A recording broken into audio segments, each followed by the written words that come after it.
cuenta que la infraestructura pues no está diseñada para recircular o reciclar y precisamente tiene que ver con estas filtraciones de agua porque hay días en donde absolutamente se vuelven ríos completos, le llega el agua a uno hasta las rodillas, entonces se está perdiendo el recurso, se podría aprovechar por ejemplo esas fugas y de alguna manera, no sé, volver a reutilizar. Gracias. Hola, mucho gusto a todos. Yo soy Ana Laura Castillo, egresada de la carrera de Ingeniero Arquitecto en el Instituto Politécnico Nacional, y al día de hoy maestrante en Ciencias en Arquitectura y Urbanismo. Y bueno, antes un poco de hablarles de mí, les presentaré como mi tema, que es gestión sostenible del agua, mediante la implementación de tecnologías en la detección de fugas, ¿ok? Ya. Bueno, para hablarles un poco de mí, cuando recién empecé a trabajar y a ejercer, inicié mi servicio y posteriormente trabajo en un órgano operador en la Ciudad de México, que es Sistema de Aguas de la Ciudad de México. En esta área me desempeñé en las direcciones de proyectos de agua potable y plantas potabilizadoras. Obviamente aquí veíamos proyectos de rehabilitación, nuevas plantas y bueno, la supervisión de cómo estaban funcionando hasta el día de hoy las plantas ya existentes. Em, También como parte de mi trabajo, esta institución gubernamental tiene una conexión con JICA, que es una asociación japonesa que está orientada al desarrollo económico y social en países en desarrollo. Entonces, este corporativo tiene un vínculo con México, en parte por ser una ciudad similar en temas de sismo, y por otra parte, pues su interés en cuanto a nuestro sistema hidráulico en la ciudad. Entonces, parte de mis trabajos fue hacer manuales operativos en el sistema de aguas, en cada parte, infraestructura, mejor dicho, como lo son carros tanques, que no sé cómo se conozcan allá, que serían como las pipas de agua, en fugas en la red y también en tanques de almacenamiento y en demás infraestructura, como lo podría ser plantas de tratamiento y plantas potabilizadoras.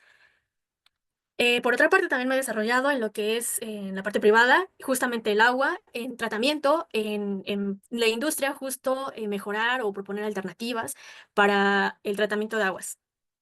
Y bueno, ya entrando un poquito en el tema, muchos explicarán qué relación tiene el arquitecto o el urbanista, perdón, en temas del agua. Y bueno, eso es algo que sí me cuestioné, por ejemplo, cuando empecé a trabajar, porque justo siempre estaba en relación con ingenieros civiles, maestros en hidráulica, y pues decía, ¿cómo es que tengo cabida en esta área? Entonces, bueno, para darles contexto, pues sí tenemos gran relación porque toda la infraestructura hidráulica también tiene que ver con parte del diseño urbano en la traza de estas ciudades y que no solamente para crear planes y programas, está de la mano los ingenieros, sino que también estamos nosotros como el arquitecto que edifica desde una casa, edificios, hasta el urbanista que hace la planeación de toda esta ciudad. También esto tiene relación con reportes, por ejemplo, de mala calidad, fugas o desperdicio, que no son exclusivamente un tema técnico, sino que, pues, vaya, también es un problema de ciudad el que, pues, a pesar de que nos marca que tiene un 95% de cobertura, no varía en algunas regiones o países, como lo es Uruguay, con el 96%, tenemos a Bolivia con el 46% y Haití con el 24%. Después tenemos el caso de México, en el que si vemos a la parte norte, pareciera que tenemos un estrés bajo hídrico, que quiere decir sobre esta sobreexplotación de mantos acuíferos, pero si lo vemos hacia la parte centro, en la Ciudad de México, tenemos una presión de el 127%. Sin embargo, el tener toda esta sobreexplotación de este líquido pareciera ser como distinto del número de personas que tienen acceso al mismo.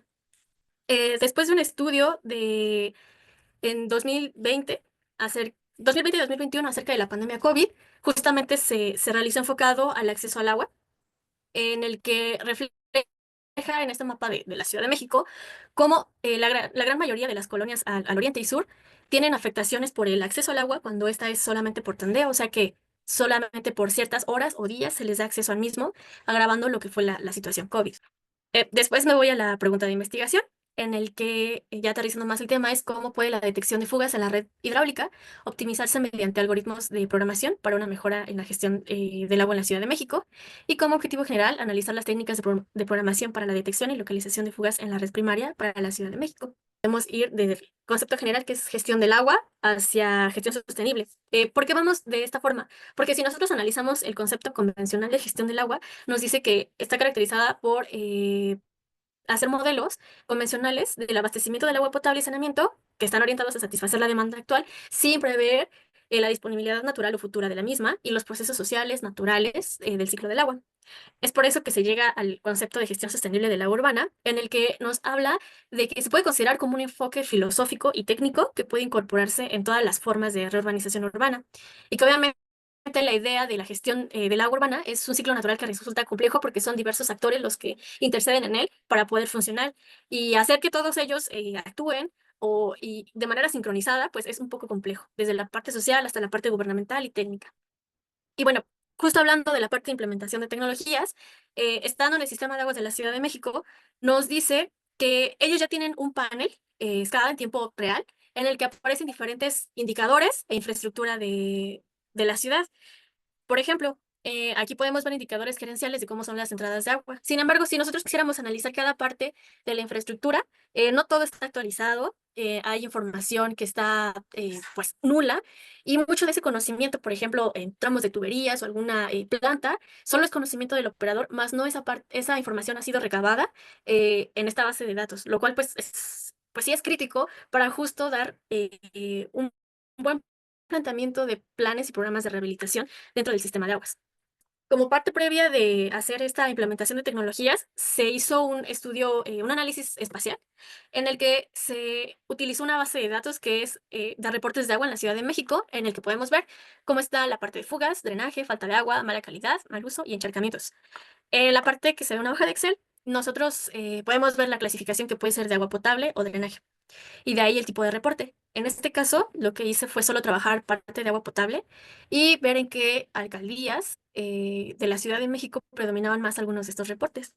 Por ejemplo, dándoles un panorama general, podemos ver la parte de falta de agua, que casi siempre se está dando en la parte nororiente de la ciudad, que son una de las alcaldías más pobres y que se les da menos acceso a todo tipo de servicios. Si vemos en contraste con un mapa de mal uso, podemos ver algunas alcaldías privilegiadas, como lo es la Benito Juárez y la Cuauhtémoc.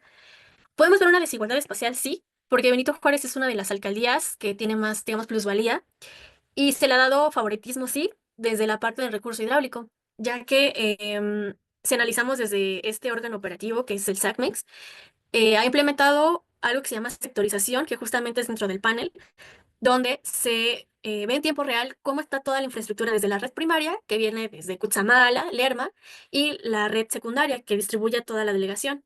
Se pueden ver cómo y dónde están situadas cada válvulas y cuáles deberían de manipularse. Sin embargo, esa implementación no ha sido aplicada al resto de la Ciudad de México. Y como vemos también, el mapa de mal uso refleja en la alcaldía Cuauhtémoc, que es donde se encuentra más la actividad comercial y turística de la ciudad. En cuanto a mala calidad, pues vemos que nuevamente como esta parte norte de la ciudad se repite en las alcaldías que es Iztacalco y Venustiano Carranza. Se repite como el mismo factor que en el primer mapa, en el que podemos ver que es una de las zonas más marginadas y pues con menos, pues vaya, pareciera privilegio en cuanto a acceso a estos servicios. Pues les muestra así el mapa de fugas, que es en el que me centro a trabajar, en el que si nosotros mapeáramos todos los reportes en un periodo del 2022 al 2023, pues prácticamente nos hace la mancha de todo el contorno de la ciudad. Sin embargo, para esto pues se aplica un proceso que es kernel, al igual que en los otros mapas, con el objetivo de encontrar patrones donde se viera más la predominancia de algunos reportes. Como podemos ver justo en el mapa de fugas, pues parece que predomina justo en toda la ciudad y no existe como un patrón en específico como en los mapas anteriores. Entonces, se va hacia la programación, una herramienta similar a Python, que es Jupyter Notebook, en el cual se trabajan dos tipos de bibliotecas, ¿ok? Que es Pandas y Matplotlib. Pandas nos ayuda a la manipulación de la información, mover las gráficas, hacer algún cálculo, y Matplotlib nos sirve para la parte de creación de gráficas, hacer más visual todo este análisis detrás, ¿ok? Entonces, pues, en esta parte se puede ver que se cargó la base de datos inicial proporcionada por el Sistema de Aguas de la Ciudad de México, la cual se tuvo que trabajar porque justamente aquí tenemos las presiones del año 2022 por cada punto de presión. Sin embargo, se le dio una estructura para poder trabajar y manipular, y se hizo una conversión de unidades en la parte de presión, comúnmente usado los barios o pascales. Después hizo un análisis estadístico en el que por cada punto de presión se hizo el control de cuánta información hay, el promedio, la desviación estándar, el mínimo y división de porcentajes para ver más o menos el comportamiento de cada punto de presión. Para ello se hicieron diversas gráficas en el que, por ejemplo, aquí es presión promedio a lo largo del día. La unión de todos estos puntos de presión se calculó un promedio por hora, dándonos picos más altos alrededor de las 9, 10 de la mañana comúnmente. Mientras, si nosotros hacemos un estudio por día, vemos que son picos generales como de lunes, viernes, domingo, mientras que los más bajos suelen ser como de martes a jueves. Pero bueno, ¿para qué nos sirven estas gráficas? Justo para ver cómo se comportan ciertos días de la semana, si existen variaciones, y cómo es el comportamiento continuo a lo largo de un día normal. Entonces, es que se generan estas gráficas de puntos de presión en el que vemos que detecta fugas. ¿Cómo es que está detectando esas fugas?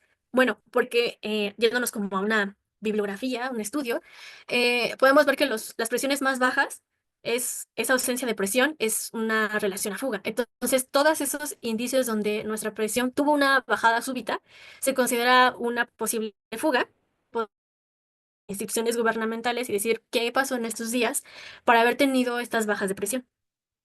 Si vemos en cada punto de presión puede variar, no mapeé todos, pero es como una forma general en la que se los estoy mostrando, en la que podemos ver a Venus, el punto de presión, donde igual pareciera tener un comportamiento que oscila entre 0,5, pero tiene bajadas abruptas en ciertos momentos. Pero después de esto nos genera una base de datos en el que eso que se graficó nos dice el tiempo, el punto de presión que está ubicado en la ciudad, la presión que yo manejo, la original que me daba en las unidades kilogramos centímetro cuadrado, las horas del día, los días de la semana que él etiqueta de 0, que es día lunes, día 6 es domingo. Y después nos da el escenario de fuga o no fuga. A partir de esos análisis, él puede identificar qué patrones son para fuga o cuáles no. De ahí sigue una parte que se llama redes neuronales artificiales. ¿A qué se refiere esto? Justo como el comportamiento biológico en nosotros que aprendemos, por ejemplo, un nuevo tema, pero para ello es como ver un análisis y aprender y ejecutar algo similar o predecir algunos datos, identifique si es fuga o no es fuga.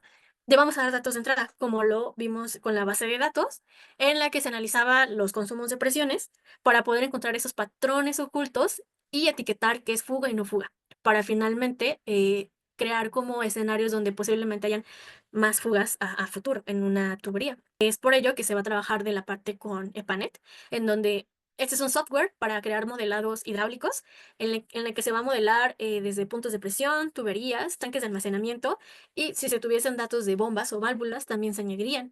En este caso, como vemos, se importó un shape de la red primaria de la Ciudad de México, donde están ubicados justo cada punto de presión y los datos que se le añaden es la materialidad de la tubería, las elevaciones a las cuales están mis puntos de presión y mis tanques, y también pues la capacidad de los mismos. ¿Qué relación tiene esto con esta base de datos?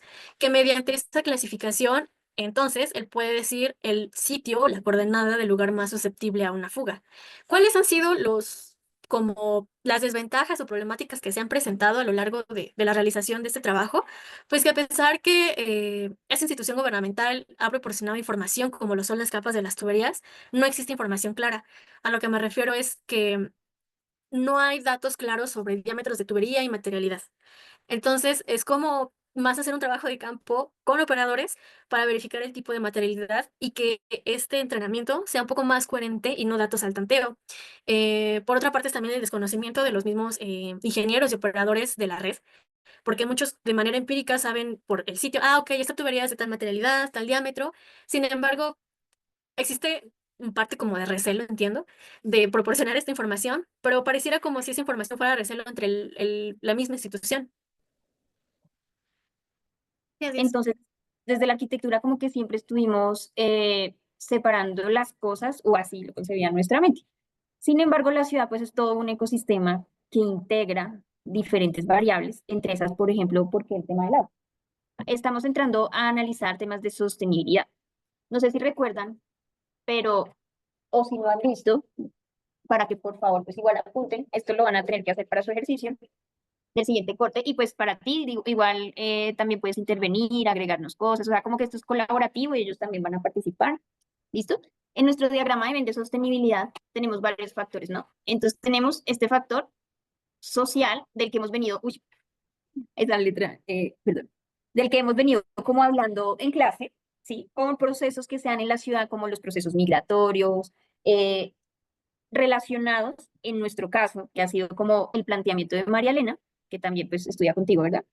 El tema de expropiaciones y demás. Nos parece muy interesante que se vean estas investigaciones que hemos hecho, que ustedes están haciendo desde la arquitectura con la ingeniería, porque ellos manejan sistemas de información, digamos, geográfico, desde los shapes, ellos pueden conseguir información de sus lotes, tienen acceso a base de datos abierta en el país, digamos, pero a veces no se saben interpretar esos datos. Un problema de infraestructura en relación al recurso que todos deberíamos, o uno a veces cree que todos contamos con el recurso, pero no es así. O sea, en pleno siglo XXI todavía hay espacios de la ciudad que no cuentan con infraestructura para agua potable, ¿sí? O agua de calidad. Entonces, cuando tú nos muestras esto, seguramente pues lo haces con un objetivo, pero yo quiero que ustedes se imaginen que entre este escenario social y ambiental del diagrama de Venn de sostenibilidad que estamos conociendo, hay un problema que tiene que ver con el agua. ¿Cuál sería? ¿Entre social y ambiental? Buenos días. Pues por mi parte pensaría que es tema más social, pues ya que, no sé, en el caso aquí en Bogotá, hay muchas como barrios de, pues, ¿cómo se llaman? Barrios de informales. Pues en esos casos se encuentran en unas lomas y es muy difícil el tema del agua. Y pues generalmente pasa una vez, dos veces a la semana, llega un carro tanque y le suministra a todas las viviendas. Pues yo pensaría que es tema social, porque pues ambiental se podría también, pero pues el recurso no se da. Pues porque una persona con bajos recursos no tiene la capacidad para tener un perforado, porque es costoso. Pero yo pensaría que más el tema social. Pues a mí me parece que el principal problema es como un problema como de escasez y pues como comentaba Laura, de infraestructura. Entonces, pues si tenemos un problema de escasez y la infraestructura no está siendo eficiente, hace que disminuya más el agua, o sea, se pierde más agua en el trayecto. Entonces, pues es más como ese problema principal. Muchas gracias. Bueno, y además nuestra ciudad, Bogotá, por el contrario, es una ciudad que goza de la oportunidad de que llueve muchísimo y el agua no es un recurso que debería escasear. En este momento tenemos un problema y ha sido con el racionamiento de agua. De hecho, mañana estamos en racionamiento, lo están haciendo una vez por semana porque hubo una crisis hace un poco, digamos, de déficit del agua en donde, ¿cómo que se llama? Sí, pues, digamos, en la represa que nos surte el recurso. Pero no debería pasar. Y uno sale y se da cuenta que la infraestructura pues no está diseñada para recircular o reciclar y precisamente tiene que ver con esas filtraciones de agua, porque hay vías en donde absolutamente se vuelven ríos completos, le llega el agua a uno hasta las rodillas, entonces se está perdiendo el recurso. Se podría aprovechar, por ejemplo, esas fugas y de alguna manera, no sé, volver a reutilizar. Bueno, algunas acciones que he visto, o sea, sí es dar atención a reportes ciudadanos, pero también a los reportes de los operadores cuando ocurre un tipo de anomalía como lo es una fuga. Sin embargo, ha sido difícil detectarlo como pues a la vista, porque la mayoría de estas son subterráneas, o a menos que haya algún desprendimiento en el suelo y se esté desbordando el agua.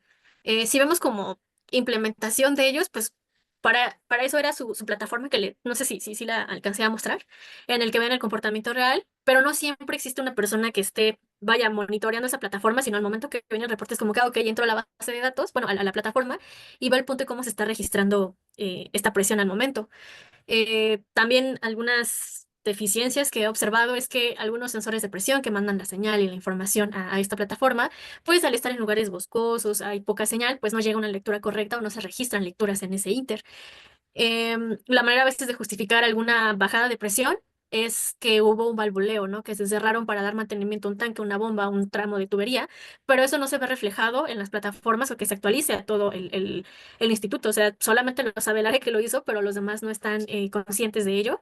Y justo la red primaria, que es la red que abastece a toda la ciudad, ellos sí tienen control, pero desde alcaldías, que no sé cómo sea allá en Colombia, eh, sus alcaldías son las que manipulan ahora la red secundaria. Entonces, ahí también hay, no sé si decirlo como un conflicto de intereses entre quién manipula una parte de la red y quién manipula la otra. Digamos, no expropiación, sino, se me olvidó el término, eh, desalojo, digamos, de esos lugares que se han tomado de manera ilegal y que porque tienen una afectación, por ejemplo, ambiental, ¿sí? Es que por los cerros orientales está construido donde no se debería construir. Y no solamente estamos hablando de personas en condición de marginalidad, ¿no? Sino bueno, acá es por estratos, entonces hemos trabajado todo el tema de estratos y pues personas con muchos recursos económicos que creen que por eso entonces son dueñas del espacio verde de la ciudad, cosas de ese estilo. Entonces, bueno, sigue Laura, después Nicolás. ¿Cómo se llama? Emanuel, perdón, Emanuel. Y después de Emanuel, ¿quién quiere pasar?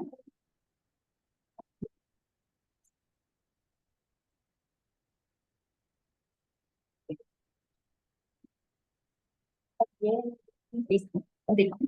Eh, Pues yo siento que deberíamos como comenzar a pensar en hacer la ciudad pensando más en las personas que como desde el poder o lo económico, ya que pues con lo del capítulo 4 vi que Bogotá ha usado pues la expropiación como para Transmilenio y vivienda social, pero no ha generado problemas legales ni protestas y no se sabe si el Estado está pagando como lo justo.